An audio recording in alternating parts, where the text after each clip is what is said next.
حدیث قدسی میں اللہ فرماتا ہے، جو میرے کسی ایک ولی سے بھی دشمنی کرتا ہے میرا اس سے اعلان جنگ ہے۔ حضرت ابو ہریرہ رضی اللہ تعالیٰ عنہ نے بیان کیا کہ رسول اللہ صلی اللہ علیہ وسلم نے فرمایا، اللہ تعالیٰ فرماتا ہے کہ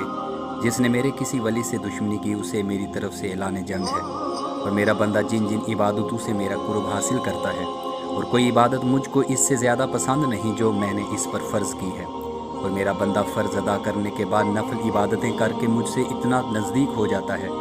کہ میں اس سے محبت کرنے لگ جاتا ہوں۔ پھر جب میں اس سے محبت کرنے لگ جاتا ہوں تو میں اس کا کان بن جاتا ہوں جس سے وہ سنتا ہے، اس کی آنکھ بن جاتا ہوں جس سے وہ دیکھتا ہے، اس کا ہاتھ بن جاتا ہوں جس سے وہ پکڑتا ہے، اس کا پاؤں بن جاتا ہوں جس سے وہ چلتا ہے، اور اگر وہ مجھ سے مانگتا ہے تو میں اسے دیتا ہوں، اگر وہ کسی دشمن یا شیطان سے میری پناہ مانگتا ہے تو میں اسے محفوظ رکھتا ہوں، اور میں جو کام کرنا چاہتا ہوں اس میں مجھے اتنا تردد نہیں ہوتا جتنا کہ مجھے اپنے مومن بندے کی جان نکالنے میں ہوتا ہے۔ وہ تو موت کو باوجہ تکلیف جسمانی کے پسند نہیں کرتا، اور مجھ کو بھی اسے تکلیف دینا برا لگتا ہے۔